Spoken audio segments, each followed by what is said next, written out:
ಮುಗಿಸ್ತೀನಿ ಬೇಗ. ಈಗ ಅಧ್ಯಕ್ಷರೇ, ಮುಗಿಸ್ಬೇಕು. ಈ ಹಣ ಮೊಹರಂ ಊರಿಗೆ ಹೋಗ್ಲಿಕ್ಕೆ ಒಂದ್ ನಿಮಿಷ ಅಧ್ಯಕ್ಷ, ಈ ಹಣ ಏನು ಹೋಗಿದೆ ಇದು ವಸೂಲಿ ಯಾವಾಗ, ಯಾರಿಂದ ವಸೂಲಿ? ಈಗ 1.5 ತಿಂಗಳಾಯ್ತಾ? ಯಾರಿಂದ ವಸೂಲಿ ಸರ್? ನೀವು SIT ಇವತ್ತು ಒದೆ ಕೊಟ್ಟು ವಸೂಲಿ ಮಾಡ್ತಿತ್ತು. ಯಾರು ಒತ್ತಡದಿಂದ ಅದು ಹಂಗೆ ಇದೆ ನೋಡ್ಬೇಕು. ಯಾಕಂದ್ರೆ ಇತ್ತೀಚೆಗೆ ಹೋಗಿದ್ದ ಹಣ ಎಲ್ಲೆಲ್ಲಿದೆ ಅಂತ ಗೊತ್ತಿಲ್ವಾ? ತರಬೇಕಲ್ಲ ಹಣನ, ಮತ್ತೊಮ್ಮೆ ವಾಲ್ಮೀಕಿ ನಿಗಮಕ್ಕೆ ಜಮಾ ಮಾಡ್ಬೇಕಲ್ಲ. ಅದು SITಗೆ ಯಾಕೆ ಆಗ್ಲಿಲ್ಲ ಇಷ್ಟು ದಿವಸದವರೆಗೂ? ಯಾರು ಅವ್ರ ಕೈ ತಡೆದಿದ್ದಾರೆ? ಯಾಕೆ ಬರಲಿಲ್ಲ? ಅಂದ್ರೆ ನಾವು ಇಲ್ಲಿಂದ ಎಲೆಕ್ಷನ್ ಖರ್ಚಾಗಿದೆ ಅಂತ ಹೇಳಿದ್ರೆ ನಿಮ್ಗೆ ಬೇಜಾರಾಗುತ್ತೆ, ತರಲ್ಲ ಅಂತ ಹೇಳಿದ್ರೆ ಅದು ಖರ್ಚಾಗಿ ಹೋಗಿದೆ. ಹೆಂಗ್ ತರ್ತೀರಿ ನೀವು? ಇದು ಇಕ್ಕಟ್ಟಿನ ಸ್ಥಿತಿ. ಸತ್ಯ ಇಲ್ಲಿದೆ. ಆದ್ರಿಂದ ಅದನ್ನ ತಕ್ಷಣ ತರಬೇಕು, ತಕ್ಷಣ ತರಬೇಕು. ಇನ್ನೊಂದು ಸರ್ ನೋಡಿದೆ ಅಷ್ಟು ಬರ್ಲಿಲ್ಲ, ವಾಪಸ್ ಬಂದಿದೆ ದಿನೇಶ್. SIT ಕೆಲಸ ಮಾಡ್ತಾರೆ ಅಂತ ತಿಳ್ಕೊಬೇಡಿ ದಿನೇಶ್, ಅಷ್ಟು ಬರ್ಲಿಲ್ಲ, ಎಲ್ಲ ಬಂದಿದೆ. ತರ್ತಾ ಇದಾರೆ 30 ಕೋಟಿ ವಾಪಸ್ ಬಂದಿದೆ. ಉಳಿದಿದ್ದು ಬರ್ಬೇಕಲ್ಲ. ಹೇಳ್ತಾರಲ್ಲ SIT ಏನ್ ಮಾಡ್ತಾ ಇದೆ ಅಂತ. SIT ಮಾಡ್ತಾ ಇದೆ ಕೆಲಸ, ಮಾಡ್ತಾ ಇದೆ. ಎಷ್ಟು ಸಮಯ ನನ್ಗೆ ಗೊತ್ತಿದ್ದ ಹಾಗೇನೆ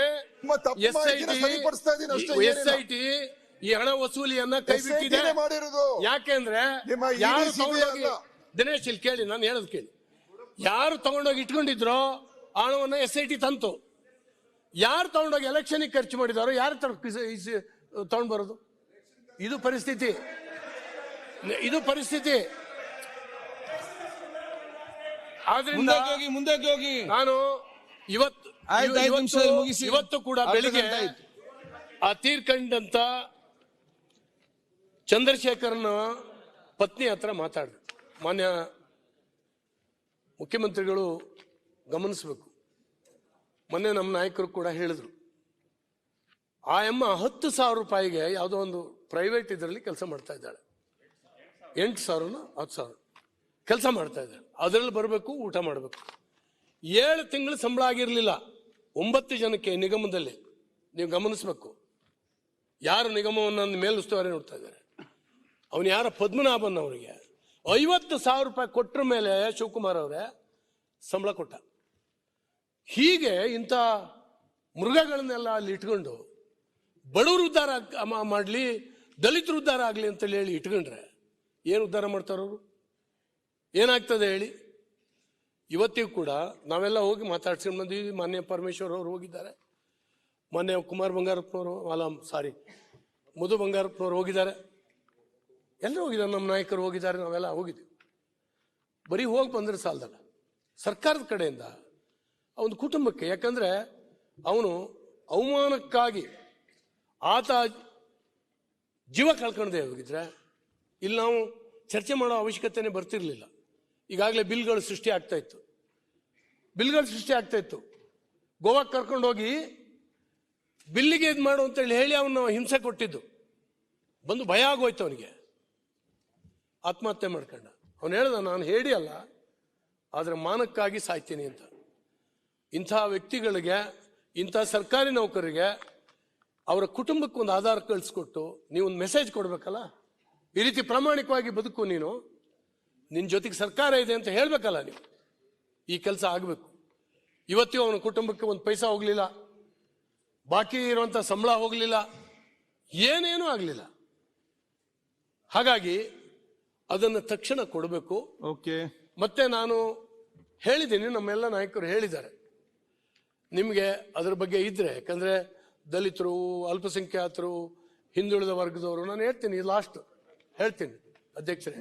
ಮೊನ್ನೆ ಜ್ಞಾನೇಂದ್ರ ಅವರು ಆ ಕುಟುಂಬದ ಬಗ್ಗೆ ನಾನು ಮಾತಾಡಿದ್ದೀನಿ, ಅವರು ಹೇಳಿದ್ದಾರೆ. ಯಾಕಂದ್ರೆ ಅವರು ಶಿವಮೊಗ್ಗ ಜಿಲ್ಲೆಯವರು. ನೀವು ಒಂದನ್ನ ಅರ್ಥ ಮಾಡ್ಕೊಳ್ಳಿ, ಅದು ಡೆತ್ ನೋಟ್ ಅಲ್ಲ. ಅದು ನನಗೆ ಆ ಸಾವಿಗೆ ಬೆಲೆ ಕಟ್ಟಕ್ಕಾಗಲ್ಲ, ಅವನ ಜೀವಕ್ಕೆ ಬೆಲೆ ಕಟ್ಟಲ್ಲ. ಅದು ಡೆತ್ ನೋಟ್ ಅಲ್ಲ, ಅದು 187 ಕೋಟಿ ಲೈವ್ ಚೆಕ್. ಅದಿಲ್ಲ, ಡೆತ್ ನೋಟ್ ಇಲ್ಲ ಅಂದ್ರೆ ನಿಮಗೆ ಈ 187 ಕೋಟಿ ಸಿಗ್ತಾನೆ ಇರಲಿಲ್ಲಲ್ಲ. ಅಷ್ಟು 187 ಕೋಟಿ ಚೆಕ್ ಇದ್ದಂಗೆ ಅವನು ಡೆತ್ ನೋಟು. ದಯವಿಟ್ಟು ಅದನ್ನ ಅರ್ಥ ಮಾಡಿ. ಸರ್ಕಾರ ಕೂಡಿಸಿದ್ದೇನೆ. ಈಗ SIT ಅವರು 20 ಕೋಟಿನೋ 30 ಕೋಟಿನೋ ತಂದರು, ವಾಪಸ್ ತಂದಿದ್ದಾರೆ. ಒಂದಲ್ಲ ಒಂದ್ ಕಡೆ ತರ್ತಾರೆ, ಇನ್ನೂ ಒಂದಷ್ಟು ದುಡ್ಡು ಬರ್ಬೋದು, ಎಲ್ಲೆಲ್ಲಿ ಹೋಗಿದೆ ಎಲ್ಲ ಬರ್ತತೆ. ಅವನಿಗೆ ಈ ಡೆತ್ ನೋಟ್ ನೀವು ಇಲ್ಲ ಅಂತ ಹೇಳಿದ್ರೆ ದುಡ್ಡೇ ಇಲ್ಲ. ಅದಕ್ಕೆ ನಾನು ಹೇಳಿದ್ದು ಇದು ಡೆತ್ ನೋಟ್ ಅಲ್ಲ, ನಾನು ಸಾವಿಗೆ ಬೆಲೆ ಕಟ್ಟಕ್ಕಾಗಲ್ಲ ಅಂತ ಹೇಳಿದ್ದೀನಿ. 180 crores ಚೆಕ್ ಇದ್ದಂಗೆ ಇದು ಸರ್ಕಾರ ಕೂಡಿಸಿದ್ದಾನೆ. ಆ ಪುಣ್ಯನಾದ್ರೂ ಕಟ್ಕೊಳ್ಳಿ ನೀವು ದಯವಿಟ್ಟು. ಸರ್ ಒಂದ್ ನಿಮಿಷ ಸರ್, ಅವರ ಕಾಳಜಿಯನ್ನ ನಾವು ಮೆಚ್ತೀವಿ, ನಿಜವಾಗ್ಲೂ ಬಹಳ ಹೃದಯವಂತರು ಸರ್. ಇದೇ ರೀತಿ ಘಟನೆ ಸಂತೋಷ್ ಪಾಟೀಲ್ ಅಂತ ನನ್ನ ಕ್ಷೇತ್ರದವ್ರು, ಅವರು ಕೂಡ ಆದ್ರೆ ಅವರ ಹೆಂಡತಿಗೆ, ಅವರ ಧರ್ಮ ಪತ್ನಿಗೆ ಅವಾಗ ನಮ್ಮ ಅಧ್ಯಕ್ಷರು ಮತ್ತು ಮುಖ್ಯಮಂತ್ರಿಗಳು ನಮ್ಮ ಪಕ್ಷದಿಂದ ಸಹಾಯ ಮಾಡಿದ್ವಿ. ಆದ್ರೆ ಈಗ ಸಂತೋಷ್ ಪಾಟೀಲ್ ಅವರ ಧರ್ಮ ಪತ್ನಿ ಬಗ್ಗೆ ಮೇಡಮ್ ನಾನು ಹೇಳೋದು ಮುಂದುವರಿಸಿ. ಬೇರೆ ಬೇರೆ ಉದಾಹರಣೆಗಳನ್ನ ಕೊಟ್ಟು ಇದನ್ನ ಸಮರ್ಥಿಸ್ಕೊಳಕ್ ಬರಬೇಡಿ. ನಿಮ್ಗೆ ತಾಪತ್ರ, ನಿಮ್ಗೆ ಅಡ್ವಾನ್ಸ್ ಆಗುತ್ತೆ, ನಿಮ್ಗೆ ಅಡ್ವಾನ್ಸ್ ಆಗುತ್ತೆ. ಇದು ದಲಿತರ ವಿಚಾರ, ಇದು ದಲಿತ ವಿರೋಧಿ ಬಿಜೆಪಿ ಯಾವ್ದನ್ನ ಇದು ಮಾಡ್ಲಿಕ್ಕೆ ಆಗೋದಿಲ್ಲ. ನೀವು ದಲಿತ ವಿರೋಧಿಗಳು ಆಗ್ಬೋದು ಸರ್. ನಾನು ಹೇಳ್ತೀನಿ ಕೊನೆಯದಾಗಿ, ನಾನು ರಾಜಕಾರಣಕ್ಕಲ್ಲ, ನಿಜವಾಗ್ಲೂ ನಾನು ಪ್ರೀತಿ ಮಾಡೋ ನಿಮ್ಮನ್ನ ಬಹಳ ವರ್ಷದಿಂದ. ಮೊನ್ನೆ ದಿನ ನಿಮ್ ಸ್ಟೇಟ್ಮೆಂಟ್ ಒಂದು ನನಗೆ ಅತ್ಯಂತ ಸ್ಟೇಟ್ಮೆಂಟ್ ಬಗ್ಗೆ ಮಾತಾಡಿ ಏನ್ ಮಾಡ್ತಿದ್ರೆ ಮುಂದುವರಿಸಿ ಹೋಗಿ ಅಲ್ಲ, ಈ ಸಬ್ಜೆಕ್ಟ್ ಬಗ್ಗೆ ಮಾತಾಡಿ. ನಾವು ಏನು ಮಾತಾಡಬಾರ್ದು ಅಂದ್ರೆ ಹೆಂಗೆ ಹಾಗೆ ನಾನು ಹೇಳಿದೆ ಅದರ ಬಗ್ಗೆ ಸ್ಟೇಟ್ಮೆಂಟ್ ಬಗ್ಗೆ ಚರ್ಚೆ ಆಗ್ತದೆ, ಸಬ್ಜೆಕ್ಟ್ ಬಗ್ಗೆ ಚರ್ಚೆ ಆಗ್ಬೇಕಲ್ಲ. ರೆಕಾರ್ಡ್ ತೆಗೆದು ನೋಡಿ, ಸಬ್ಜೆಕ್ಟ್ ಬಗ್ಗೆ ಚರ್ಚೆ ಮಾತಾಡ್ತೀನಿ. ನಾನು ಹೇಳೋದು, ನಾನು ಹಿಂದುಳಿದ ವರ್ಗದಲ್ಲಿ ಹುಟ್ಟಿದ್ರಿಂದ, ಈ ಸ್ಥಾನಕ್ಕೆ ಬಂದಿದ್ರಿಂದ ಯಾರಿಗಾರು ಹೊಟ್ಟೆ ಕಿಚ್ಚಾಗಿ ಹಿಂಗ್ ಮಾಡ್ತಾರೆ ಅನ್ನುವಂಥದ್ದನ್ನ ಹೇಳಿದ್ರಿ. ನಾನು ಹೇಳ್ತೀನಿ ಸಿದ್ದರಾಮಯ್ಯನವರೇ, ನಿಮ್ಮಂತ ಎಕ್ಸ್ಪೀರಿಯನ್ಸ್ ಒಬ್ರಿಗೆ ಆ ದಲಿತ ಜನಾಂಗದ ಗುರಾಣಿ ಬೇಕಾ ನಿಮ್ಗೆ ಸಮರ್ಥನೆ ಮಾಡ್ಕೊಳ್ಳಿಕ್ಕೆ? ಯಾಕೆ ಹೇಳಿದ್ರೆ ಅದನ್ನ? ಇದರಿಂದ ಜನರ ಮನಸ್ಸಲ್ಲಿ ಅತ್ಯಂತ ದುರ್ಬಲ ಒಬ್ಬ ಮುಖ್ಯಮಂತ್ರಿ ಅಂತ ಹೇಳುವಂತ ಭಾವನೆ ನಿರ್ಮಾಣ ಆಗ್ಲಿಕ್ಕಾಯ್ತು. ಇದನ್ನಾದ್ರೆ ತಗೊಳ್ಳಿ, ನನಗೆ ಅನ್ಸಿದ್ದು, ನಾನು ಕೂಡ ನಿಮ್ಮ ಹಿತೈಷಿಯಾಗಿ ಗುರಾಣಿ ಎಲ್ಲ ಒಂದ್ ಕಡೆ ನನ್ನ ಜಾತಿನ, ನನ್ನ ವರ್ಗವನ್ನ ಗುರಾಣಿ ಮಾಡ್ಕೊಂಡು ಹೋಗೋದಲ್ಲ, ನಾವು ಸಮರ್ಥನೆ ಮಾಡ್ಕೊಂಡು ಆ ತಾಕತ್ ನಿಮ್ಗೆ ಇತ್ತು ಮೊದಲು, ಈಗ ಯಾಕೆ ಕಳ್ಕೊಂಡ್ರಿ ಅಂತ ನನಗೂ ಕೂಡ ಗೊತ್ತಾಗ್ತಾ ಇಲ್ಲ. ಆದ್ರಿಂದ ದಯವಿಟ್ಟು ನಾನು ಹೇಳ್ತೀನಿ, ನೈತಿಕತೆ, ಮೌಲ್ಯ ಇದು ಭಾಷಣದ ವಸ್ತು ಆಗಬಾರ್ದು. ನಾವು ಅಧಿಕಾರದಲ್ಲಿ ಇರುವಾಗ ಇದನ್ನ ಸಹಜವಾಗಿ ನಾನು ಹೇಳ್ತೀನಿ. ಮುಗಿಸ್ತೀನಿ, ಮುಗಿಸ್ಲಿ ಅವ್ರ ಮೇಲೆ ಮುಗಿಸ್ಲಿ. ಗೊತ್ತಿಲ್ಲ, ಆ ಮಾತಿನಿಂದ ನಮ್ಗೆ ಅನಿಸ್ತು, ಅದನ್ನ ಹೇಳಿದ್ದೀನಿ ನಾನು. ಅವರ ಮಾತುಗಳು ನಾನು ನಿಮ್ಮಂಗೆ ತಿಳ್ಕೊಂಡವ. ಇವತ್ತು ಆ ಮಾತು ಯಾಕೆ ಆಡಿದ್ರು ಅಂತ ನಂಗೂ ಕೂಡ ಅರ್ಥ ಆಗಲ್ಲ. ಅವ್ರು ಹೇಳ್ಬೋದು ಯಾಕೆ ಗುರಾಣಿ ಮಾಡ್ಕೊಂಡ್ರು. ಈಗ ನೀವು ಸಬ್ಜೆಕ್ಟ್ ಬಗ್ಗೆ ಮಾತಾಡಿ, ಈಗ ಬಗ್ಗೆ ಏನ್ ಮಾಡ್ಬೇಕು ಮಾತಾಡಿ ನೋಡಿ. ಹಾಗಾಗಿ ನೀವು ಕೇಳಿ ಅಧ್ಯಕ್ಷರೇ, ಅರಗ ಜ್ಞಾನೇಂದ್ರ ಪ್ರಜ್ಞೆ ಇರ್ತಕ್ಕಂಥ ಒಬ್ಬ ಶಾಸಕರು, ನನಗೂ ಪರ್ಸನಲ್ ಆಗಿ ಇಷ್ಟ ಆಗುತ್ತೆ. ಒಂದು ಘಟನೆ ನಡೆದಿದೆ, ಕೇಳಿ ಕೇಳಿ ಜಾಸ್ತಿ ಪ್ರಶ್ನೆ ಇದೆ ಅಂತ ಹೇಳಿ ಕೇಳಿ ಕೇಳಿ ಕೇಳಿ ನಾನು ಹೇಳಿ ಪ್ಲೀಸ್. ಎತ್ತಾಳವ್ರೆ ಪ್ರಜ್ಞೆ ಇದ್ದವರು ಪ್ರಜ್ಞಾವಂತ ಶಾಸಕರಲ್ಲಿ ಅವರು ಒಬ್ರು. ಶಾಸಕರು ಬಹಳಷ್ಟು ಜನ ಇದ್ದೀವಿ, ಪ್ರಜ್ಞಾವಂತ ಶಾಸಕರಲ್ಲಿ ಅವರು ಒಬ್ರು ನನ್ಗೆ ಇಷ್ಟ ಆಗುವಂಥವ್ರು ಪರ್ಸನಲ್ ಆಗಿ. ಬಹಳಷ್ಟು ಎಲ್ಲರೂ ಇಷ್ಟ ಆಗ್ತೀರಿ, ಅದರಲ್ಲಿ ಒಬ್ರು. ಒಂದು ಘಟನೆ ನಡೆದಿದೆ ಮಾನ್ಯ ಅಧ್ಯಕ್ಷರೇ, ನಾನು ಮಾನ್ಯ ವಿರೋಧ ಪಕ್ಷದ ನಾಯಕರು ಮಾತಾಡೋಕೆ ಪ್ರತಿಯೊಂದು ಮಾತನ್ನು, ಎಲ್ಲಾ ಮಾತನ್ನು ಕೇಳಿದೆ. ಒಂದು ಘಟನೆ ನಡೆದಿದೆ, ಟ್ಯಾಕ್ಸ್ ಪೇಯರ್ ಮನಿ, ಒಂದು ಎಸ್ ಟಿ ವಿಭಾಗಕ್ಕೆ ಅದನ್ನ ನಿಗದಿ ಮಾಡಿದ್ರು.